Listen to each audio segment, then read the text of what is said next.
मेरे प्रिय आत्मन, एक छोटी सी कहानी से मैं अपनी चर्चा शुरू करना चाहूंगा।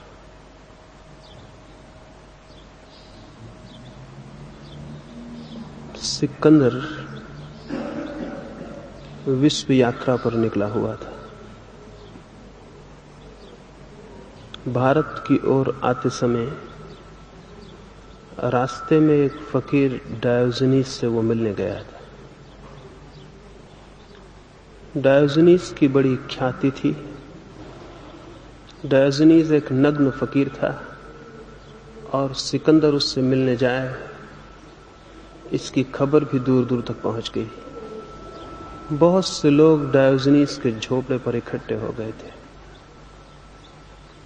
सिकंदर के पहले सिकंदर के दो सेनापतियों ने जाकर डायोजनीस को कहा, महान सिकंदर तुमसे मिलने आ रहा है, उसके स्वागत के लिए तैयार हो जाओ। डायोजनीस अपने झोपड़े के बाहर बैठा था। वो जोर से हंसने लगा और उसने कहा, जो स्वयं अपने को महान समझता है उससे छोटा आदमी और दूसरा नहीं होता।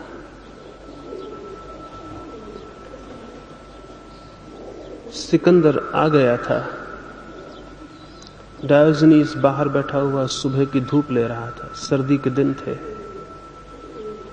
सिकंदर ने कहा कि मैं तुम्हारी कुछ सेवा कर सकूं तो मुझे खुशी होगी। डायोजनीस ने कहा, धूप आ रही थी मेरे शरीर पर, तुम बीच में खड़े हो गए हो और धूप आनी बंद हो गई।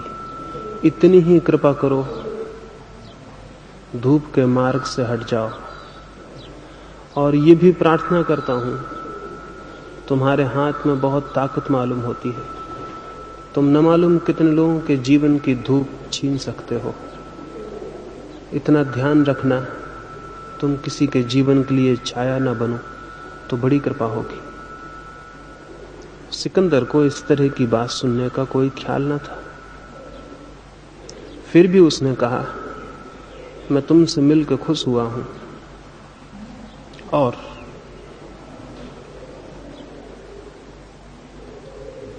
अगर मुझसे परमात्मा पूछता कि तुम सिकंदर होना चाहते हो या डायोजनीस, तो नंबर 2 पर मेरा चुनाव डायोजनीस होने के लिए होता। लेकिन डायोजनीस ने कहा, अगर परमात्मा मुझसे पूछता कि तुम सिकंदर होना चाहते हो तो डायोजनीस, तो मैं डायोजनीस के अतिरिक्त और कुछ भी होना पसंद न करता, और सिकंदर होना तो कभी भी नहीं। सिकंदर ने पूछा, सिकंदर होने में ऐसी कौन सी बुराई है? डायोजनीस ने कहा, मैं तो सिकंदर होने में आदमी को एक रुग्णता से घिरा हुआ देखता हूं। जो आदमी दूसरों को जीतने चल पड़ता है, वो आदमी अपनी इस हार को छिपाने की कोशिश में लगा है कि वो अपने को नहीं जीत पाया। इसे मैं फिर से दोहराऊं, डायोजनीस ने कहा, जो आदमी दूसरों को जीतने चल पड़ता है, वो आदमी अपने मन की इस पीड़ा को भुलाने में लगा है कि वो स्वयं अपने को नहीं जीत पाया है। और दुनिया में 2 ही तरह की विजय हैं। एक तो विजय है जो हम अपने बाहर दूसरों पर उपलब्ध करते हैं, और एक विजय है जो हम स्वयं अपने ऊपर उपलब्ध करते हैं।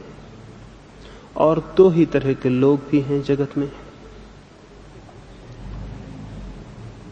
दूसरों के जीतने के लिए आकांक्षा से भरे हुए लोग या स्वयं को जीतने की आकांक्षा से भरे हुए लोग। दूसरों को जो जीतने चल पड़ता है वो दूसरों को तो कभी जीत नहीं पाता, लेकिन स्वयं को जीतने से भी वंचित रह जाता है।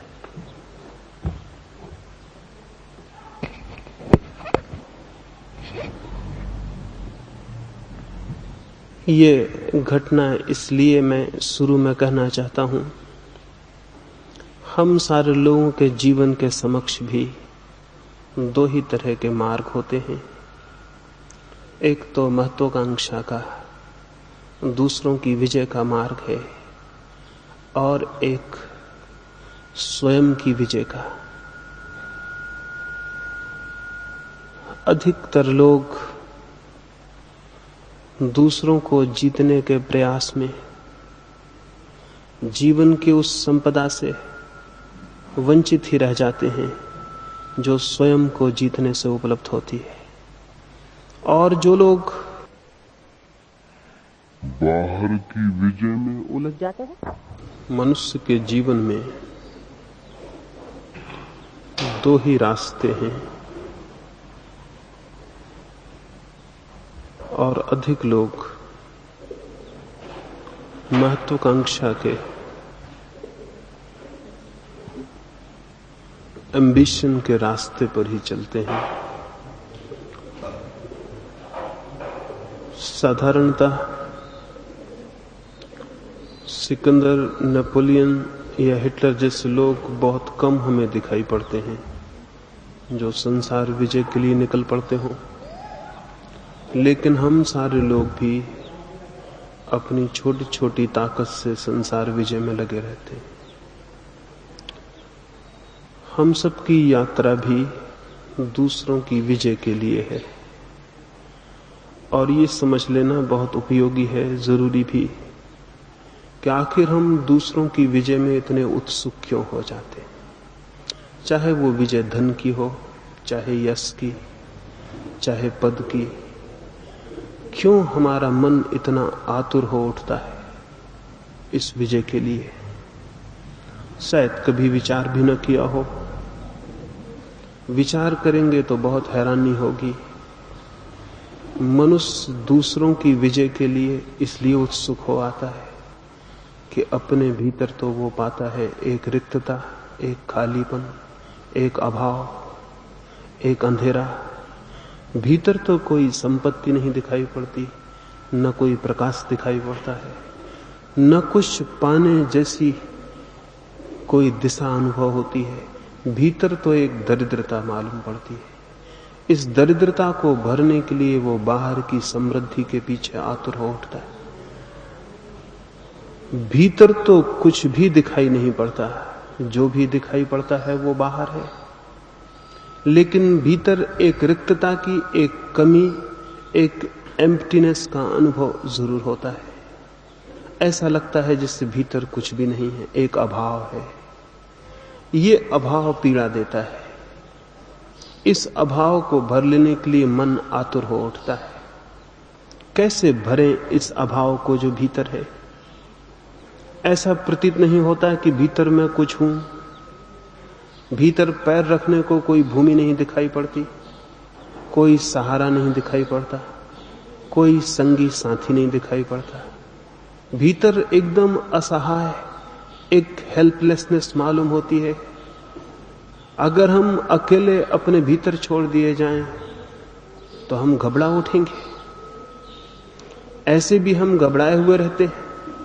मित्र को खोजते हैं, क्लब को खोजते हैं, मंदिर जाते हैं, सभा में बैठते हैं। शायद ख्याल भी इस बात का न हो कि ये सारी कोशिश अपने से बचने की कोशिश है। अकेले में खुद के साथ रहना बहुत कठिन, इसलिए हम हजार उपाय करते हैं कि खुद का साथ न हो सके, कोई और साथी हो, कोई और मित्र हो, अखबार हो, रेडियो हो, किसी से बात होती हो, सिनेमा हो। लेकिन ऐसा न हो कहीं कि हम बिल्कुल अकेले छूट जाएं और कोई भी न हो। अकेले होने से हम डरते हैं, और अगर हमें मजबूरी अकेले में रख दिया जाए तो शायद हम पागल हो जाएं। इजिप्त के एक बादशाह ने ऐसा प्रयोग किया। मेरे जैसे किसी आदमी ने उसको कहा होगा कि अकेले होने में आदमी इतना घबरा जाएगा कि पागल भी हो सकता है। उसे ये बात विश्वास योग्य नहीं मालूम पड़ी। उसने कहा कि राजधानी में जो सबसे स्वस्थ आदमी हो उसे पकड़ के ले आया जाए। एक युवक को पकड़ के लाया गया। सब तरह से वो स्वस्थ था, प्रसन्न था, शांत था, बीमार न था, कोई आर्थिक असुविधा न थी, सब प्रसन्न था। अभी अभी उसका विवाह हुआ था। वो और उसकी पत्नी दोनों खुश थे। उस युवक को पकड़ के राजा ने एक अकेले कमरे में बंद करवा दिया। सारी सुविधा जुटा दी, भोजन की, सोने की, कोई तकलीफ न थी वहां। उसके मकान से बहुत ज्यादा राजमहल में व्यवस्था कर दी। लेकिन द्वार पर एक ऐसा आदमी पहरे पर रख दिया जो उस युवक की भाषा नहीं समझता था, और कोई भी उससे नहीं मिल सकेगा इसकी मनाही कर दी। एक दो दिन तो युवक चिल्लाता रहा कि मुझे क्यों बंद किया गया है। उसने भोजन खाने से इंकार कर दिया, पानी नहीं पिया। लेकिन क्या करता, 2-4 दिन बाद उसे भोजन भी लेना पड़ा, पानी भी। 8 दिन बीतते बीतते वो राजी हो गया उस अकेलेपन में रहने को।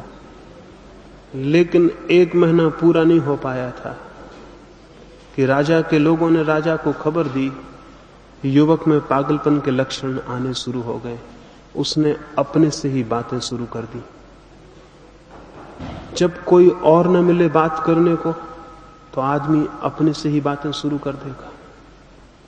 फिर ये एक ही रास्ता है उसका, अपने आप को भुला रखने का। 3 महीने होते होते वो युवक बिल्कुल पागल हो चुका था। 3 महीने बाद उसे छोड़ा तो वो एकदम विक्षिप्त था।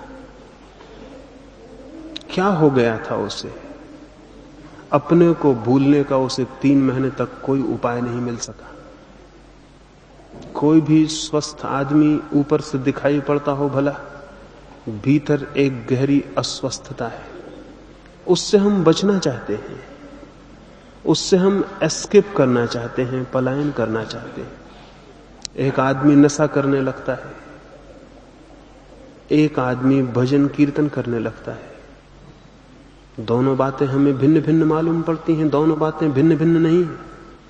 दोनों आदमी अपने अपने ढंग से खुद को भूलने का उपाय खोज रहे हैं। एक आदमी संगीत सुनने लगता है, उसमें डूब जाता है। एक आदमी खेल खेलता है, कोई जुआ खेलता है, थोड़ी देर को अपने को भूलने का उपाय खोजता है। हम सारे लोग अपने आप को भूल जाने के लिए आतुर हैं। एक आदमी धन की खोज में भूल जाता है अपने आप को। 24 घंटे धन और धन, गिनती और गणना, उसे याद भी नहीं आ पाता कि मैं भी हूं। उसकी तिजोरी के हिसाब में उसे भूल जाता है कि मेरा भी कोई हिसाब है। एक आदमी पद की दौड़ में होता है, छोटी कुर्सी से बड़ी कुर्सी। स्वयं की रिक्तता से जीवन भर भागने का एक क्रम चलता है। नाम हम कुछ भी देते हों, रूप कोई हो, दौड़ एक ही है कि किसी भांति भीतर की रिक्तता से हम बच जाएं, उसे भर लें या उससे भाग जाएं। पदों की दौड़ में भी वही है। छोटी कुर्सी से बड़ी कुर्सी है और बड़ी कुर्सी है, और एक आदमी भूले रहता है इस नशे में। इस बात को भूले रहता है कि कुर्सियां अलग हैं और मैं अलग हूं, और बड़ी से बड़ी कुर्सी भी, बड़े से बड़ा पद भी मेरे भीतर जो खाली है उसे नहीं भर पाएगा। एक छोटी सी कहानी आपसे कहूं, उससे ख्याल आ सके।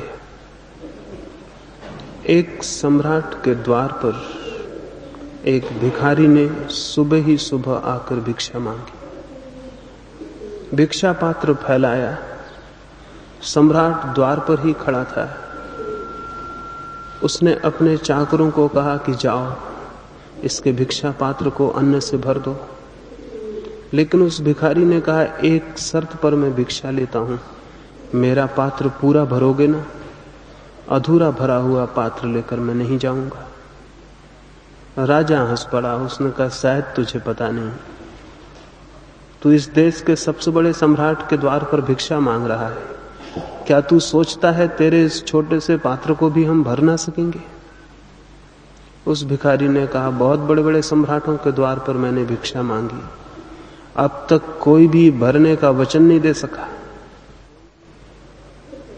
राजा के अहंकार को चोट लगी। उसने अपने मंत्री को कहा कि अब अन्न से नहीं, जाओ स्वर्ण मुद्राओं से इसके पात्र को भर दो। मंत्री गए, स्वर्ण मुद्राएं लेकर आए, लेकिन पात्र में डालने पर पता चला कि राजा गलती सौदे में पड़ गया, गलती दांव लगा बैठा है। मुद्राएं पात्र में गिरी और कहीं खो गईं। पात्र खाली का खाली रहा। तो राजा घबरा आया, लेकिन एक भिखारी के सामने हार जाना उचित ना था। उसने अपने मंत्रियों को कहा कि आज मैं हूं और ये भिक्षा का पात्र है, चाहे मेरी सारी संपत्ति इसमें डाल दी जाए, लेकिन भिक्षा का पात्र भरना ही होगा। सुबह ये बात हुई थी, दोपहर हो गई, राजा की तिजोरियां खाली होने लगी। सांझ आ गई, लेकिन पात्र खाली का खाली था। तब राजा घबरा आया और भिखारी के पैरों में गिर पड़ा और उसने कहा, मुझे क्षमा कर दो, मुझसे भूल हो गई, लेकिन ये पात्र बहुत अद्भुत मालूम होता है। कोई जादू है इसमें, कोई मंत्र सिद्ध है, क्या है ये छोटा सा पात्र मेरे पूरी संपत्ति को पी गया और नहीं भरा? वो भिखारी हंसने लगा। उसने कहा, इसमें कोई खूबी नहीं, इस पात्र को मनुष्य के हृदय से हमने बनाया है।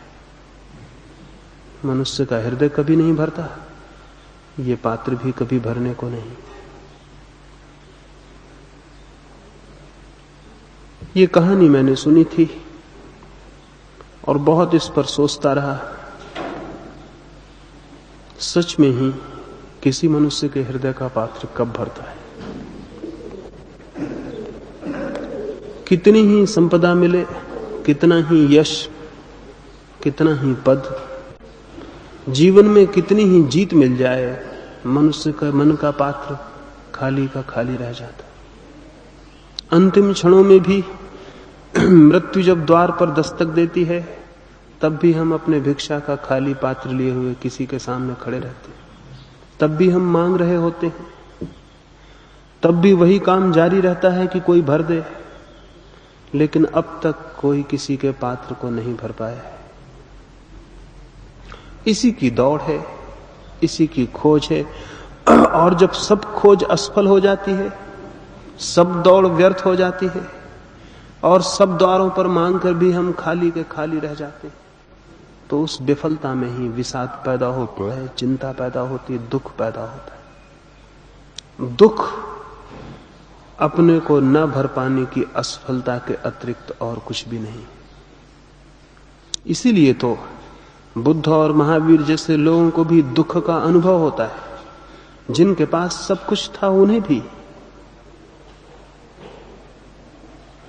बुद्ध के पास क्या थी कमी, या महावीर के पास किस बात का अभाव था, लेकिन दुख का अनुभव होता है।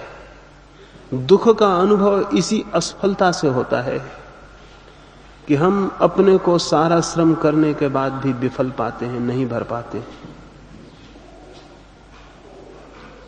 ये जो विफलता है, ये जो दुख है, ये जो पीड़ा है, ये जो चिंता है, इस चिंता और दुख के विचार से ही धर्म का जन्म होता है।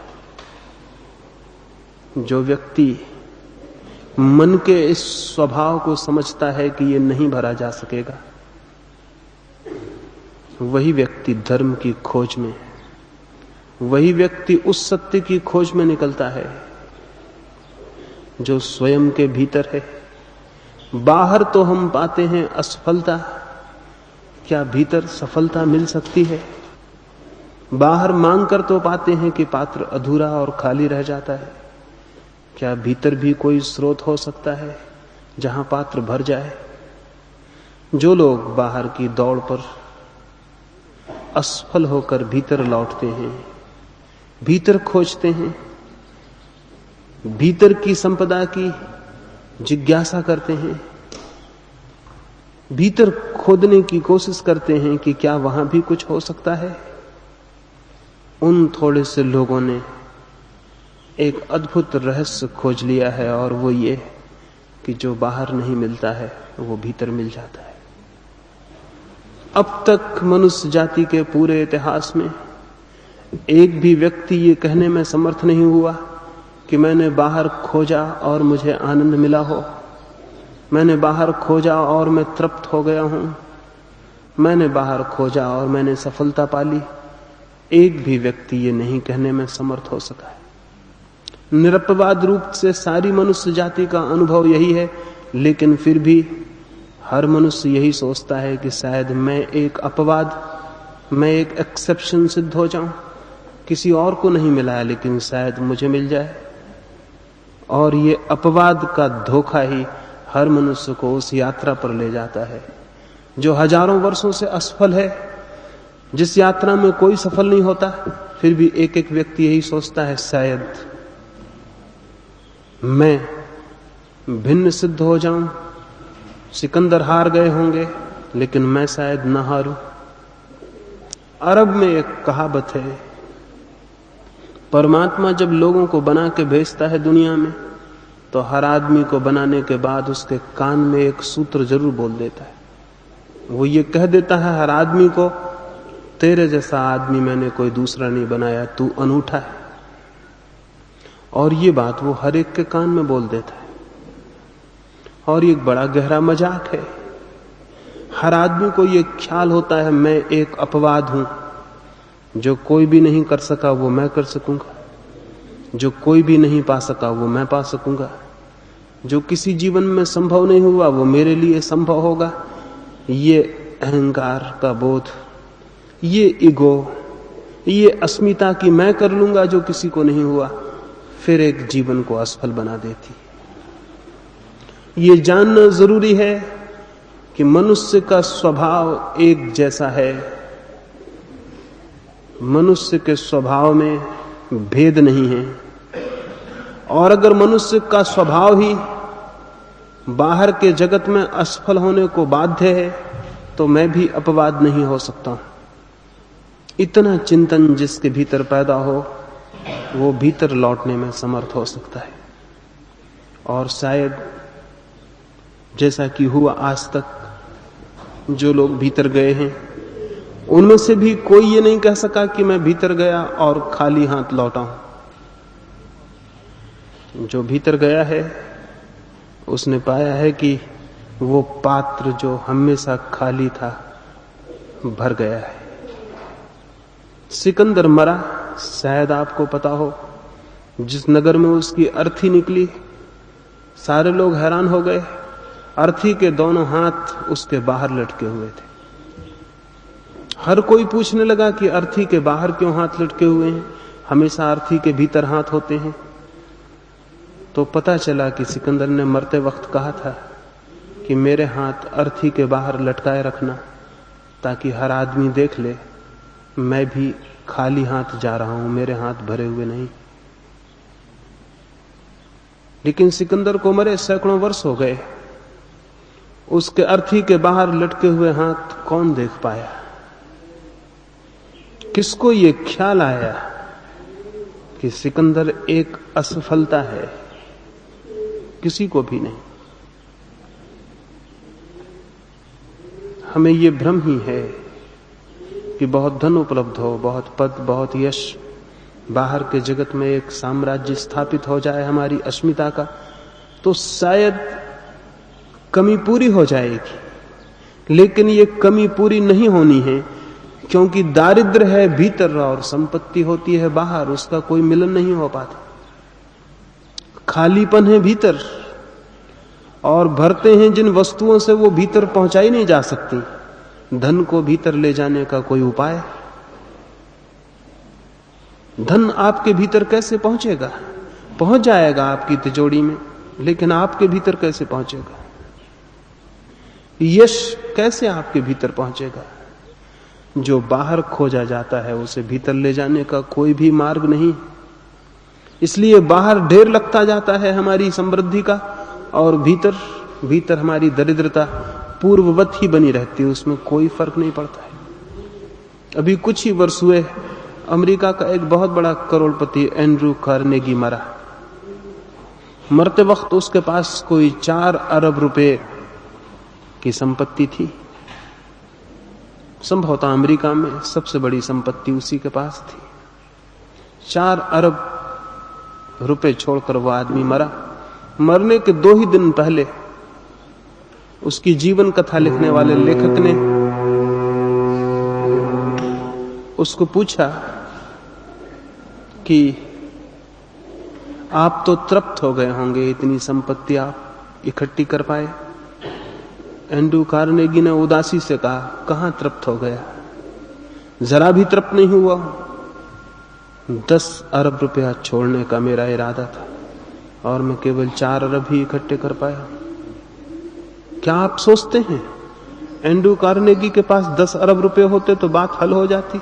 नहीं हल होनी थी। 10 अरब जब तक रुपए होते, कार्नेगी की आकांक्षा शायद 100 अरब रुपयों की हो जाती। जो हमारे पास है, हमारी आकांक्षा हमेशा उसके आगे निकल जाती है और तब एक भ्रम जीवन भर कायम रहता है।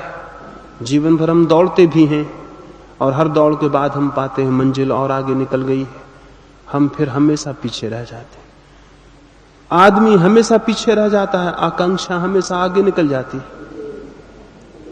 और तब गरीब भी गरीब रहता है और अमीर भी गरीब।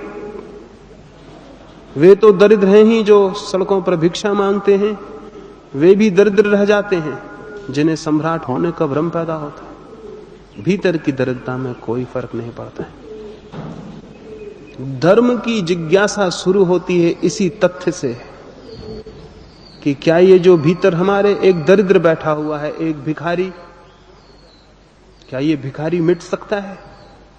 क्या ऐसा हो सकता है कि एक आंतरिक संपदा उपलब्ध हो और प्राण आनंद से भर जाएं? क्या ये हो सकता है कि भीतर का खालीपन मिट जाए, एक भरापन पैदा हो? क्या ये हो सकता है कि भीतर रिक्तता ना रहे, एक पूर्णता आ जाए? इस बात का विचार, इस बात की जिज्ञासा, इस बात का प्रश्न ही मनुष्य के भीतर एक नई खोज का शुभारंभ बनता है।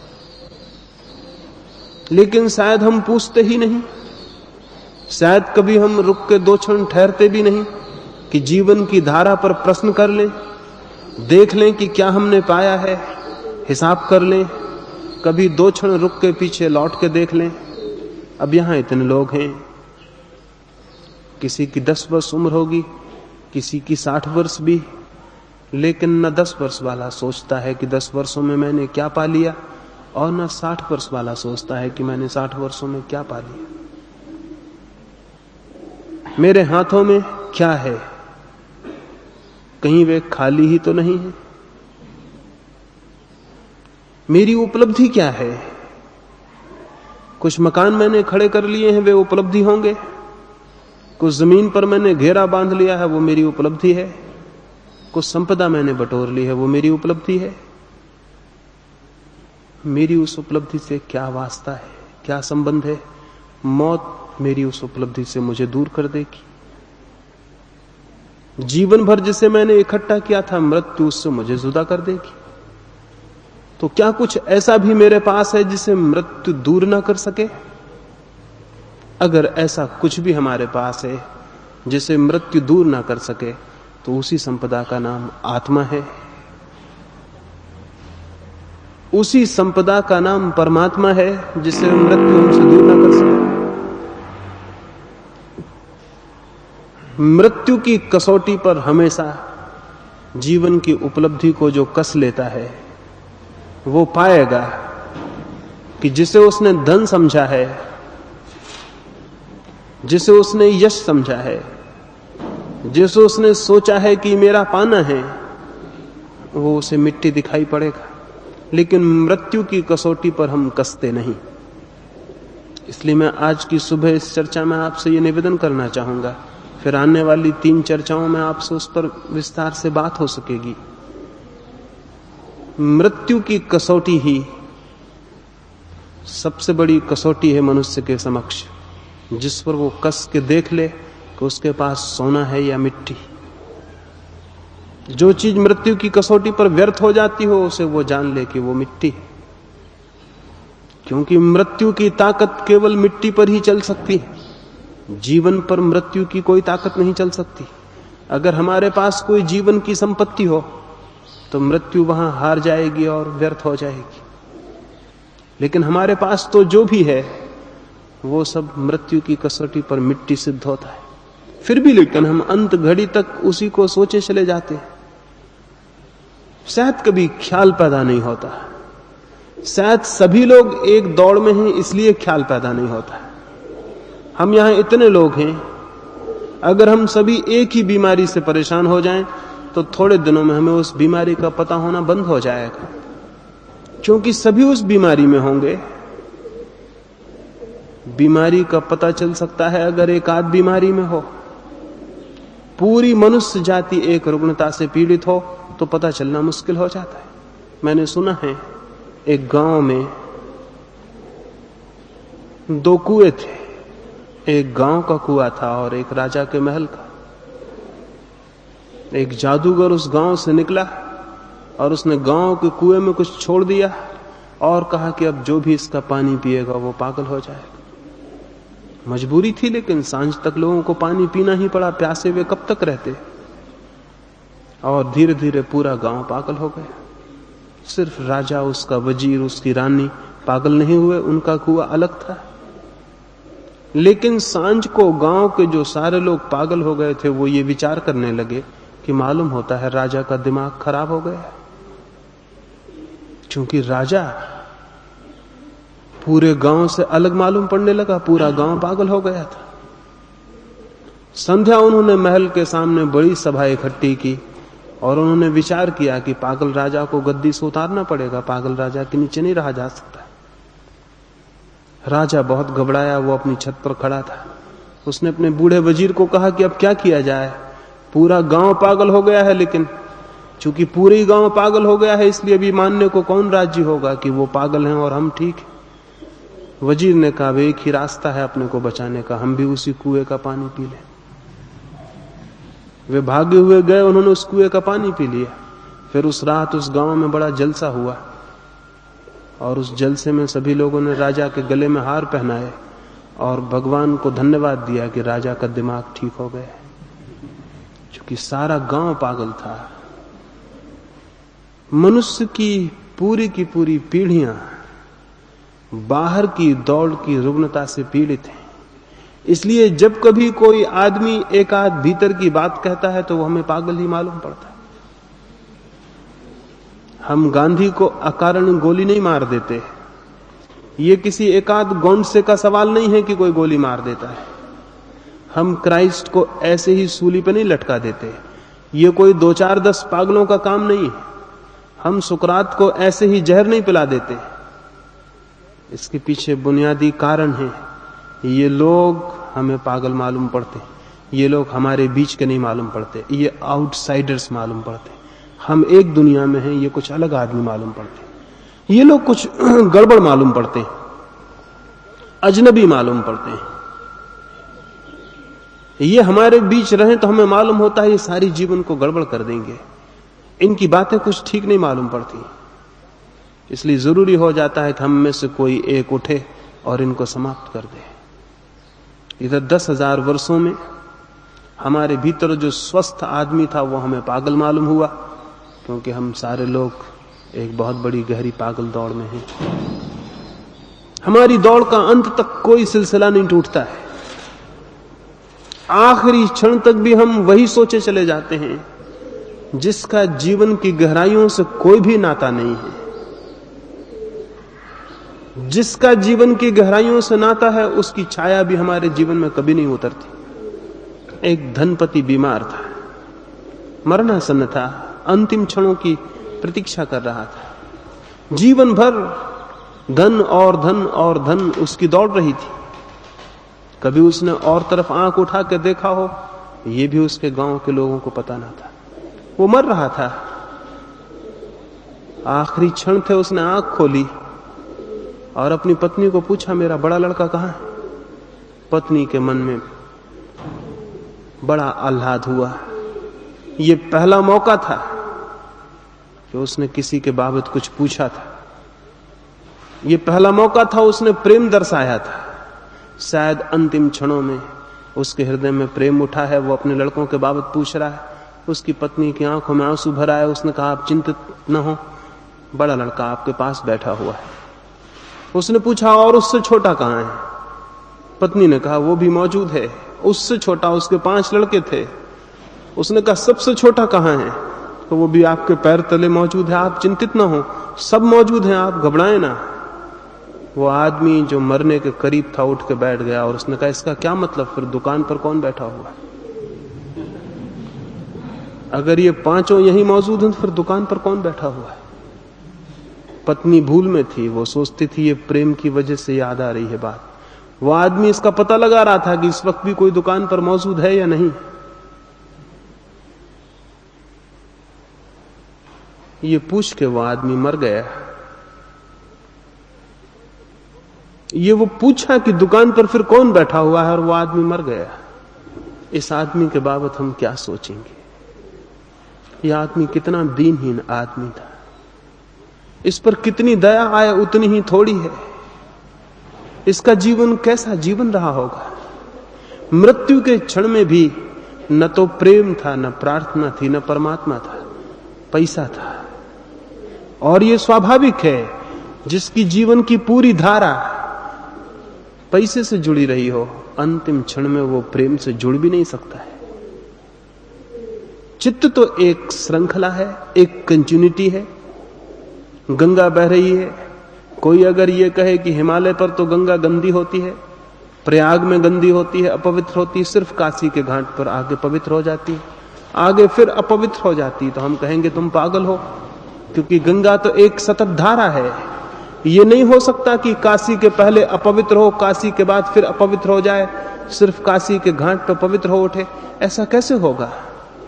धारा तो जो पहले है वही काशी के घाट पर है, वही काशी के आगे है। चित्त भी एक सतत धारा है। अगर जीवन भर वो बाहर की तरफ घूमती रही हो तो यह असंभव है कि अंतिम क्षण में वो अंतस की तरफ घूम आए। अगर जीवन भर उसने पैसे को केंद्र बनाया हो तो यह असंभव है कि वो कभी प्रेम को केंद्र बना ले। और जिस जीवन में प्रेम केंद्र नहीं बनता, प्रेम है आंतरिक संपत्ति, पैसा है बाह्य संपत्ति। इसलिए आप देख के हैरान होंगे इस बात को कि जो आदमी पैसे के लिए जितना आतुर होगा उसके जीवन में प्रेम उतना ही कम होगा। ये बिल्कुल अनिवार्य है। जिसके जीवन में जितना प्रेम होगा पैसे पे उसकी पकड़ उतनी ही कम हो जाएगी। प्रेम और पैसे की पकड़ दोनों एक साथ साथ कभी नहीं हो सकती। महावीर और बुद्ध हमें धन छोड़ते दिखाई पड़ते हैं। लोग सोचते होंगे ये त्याग कर रहे हैं। मेरी दृष्टि में मामला दूसरा है। मेरी दृष्टि में इन्हें प्रेम की संपत्ति मिल गई, इसलिए पैसे की संपत्ति का अब कोई सवाल नहीं। इन्होंने बड़ी संपत्ति पाली है, इसलिए छोटी संपत्ति छूट रही है। अगर किसी को हीरे जवाहरात मिल जाए और हाथ के कंकड़ पत्थर फेंक दे, इसको त्याग कौन कहेगा? कंकड़ पत्थर फेंक देगा इसलिए कि उसे हीरे मिल गए हैं। जिसे प्रेम मिल जाता है उसे पैसा व्यर्थ हो जाता है, और जिसे प्रेम नहीं मिलता उसे पैसे के अतिरिक्त कोई सार्थकता नहीं है। जीवन में एक ही सार्थकता है, पैसा। और पैसे के इर्द गिर्द जीवन घूमता हो तो मन का पात्र अधूरा रह जाएगा, निश्चित रह जाएगा। और तब होगा दुख पैदा, तब होगी पीड़ा, तब लगेगा सब व्यर्थ है। तब उदासी चित्त को घेरेगी, संताप मन पर छाया डालेगा, और हम सबके मन पर वो डाले हुए। हमारे जीवन में न कोई आनंद है, न कोई उत्फुल्लता है। क्या है कारण इस बात का? कारण एक ही है, हमने जीवन के वृत्त को बाहर के केंद्र पर घुमा रहे हैं। जो भीतर की आंतरिकता में प्रवेश पाना चाहिए था वो केवल बाहर के गली कूचों में भटक रहा है। और जो संपत्ति स्वयं के पास थी उसे देखे बिना वो द्वार द्वार पर भीख मांग रहा है। और जिसे हम अपने में ही खोज के पा सकते थे उसके लिए हम हजारों हजारों मील की यात्रा कर रहे हैं, पृथ्वी की परिक्रमा कर रहे हैं। थक जाते हैं पैर, एक दिन घबरा जाती है तबीयत, मौत करीब आने लगती है और आंखें आंसू से भर जाती हैं और लगता है सब व्यर्थ हो गया। ये लगना स्वाभाविक है। जितने जल्दी ये बात बोध में आ जाए कि बाहर की दौड़ व्यर्थ है, उतने ही शीघ्र भीतर की एक नई यात्रा का प्रारंभ हो सकता है। भीतर की यात्रा ही परमात्मा की यात्रा है। इसलिए मैं मंदिर में जाने को धर्म नहीं कहता हूं, न ही तीर्थ की यात्रा को धर्म कहता हूं, क्योंकि तीर्थ भी बाहर है और मंदिर भी बाहर है। ये वही बाहर की खोज वाला आदमी है। मंदिर भी बाहर बनाता है, भगवान भी बाहर खड़े करता है, उसके भगवान ऊपर आकाश में होते हैं, मंदिर बाहर होता है। तीर्थ कहीं काशी में, कहीं काबा में होता है। अभी उसकी भीतर की तरफ आंख नहीं गई। भीतर की तरफ जिसकी आंख पहुंच जाती है वो मन में ही मंदिर को उपलब्ध हो जाता है। धार्मिक आदमी वो नहीं है जो मंदिर जाता हो, बल्कि वो है जो स्वयं मंदिर बन गया हो। और हर आदमी मंदिर बन सकता है, और तभी जीवन में वे किरणें उपलब्ध होती हैं जो आनंद की हैं, जो प्रेम की हैं, जो सौंदर्य की हैं। और तभी वो शांति मिलती है जिसे उच्छेद करने की सामर्थ्य फिर किसी में भी नहीं। और तभी वो संपदा उपलब्ध होती है जिसे खोने का कोई उपाय नहीं। और तभी मिलता है वो अमृत जीवन जिसकी कोई मृत्यु नहीं। लेकिन उसके लिए भीतर की यात्रा करनी जरूरी है। भीतर की यात्रा के कुछ नियम हैं, भीतर की यात्रा के कुछ मार्गदर्शक हैं, भीतर की यात्रा के राह पर लगे कुछ मील के पत्थर हैं।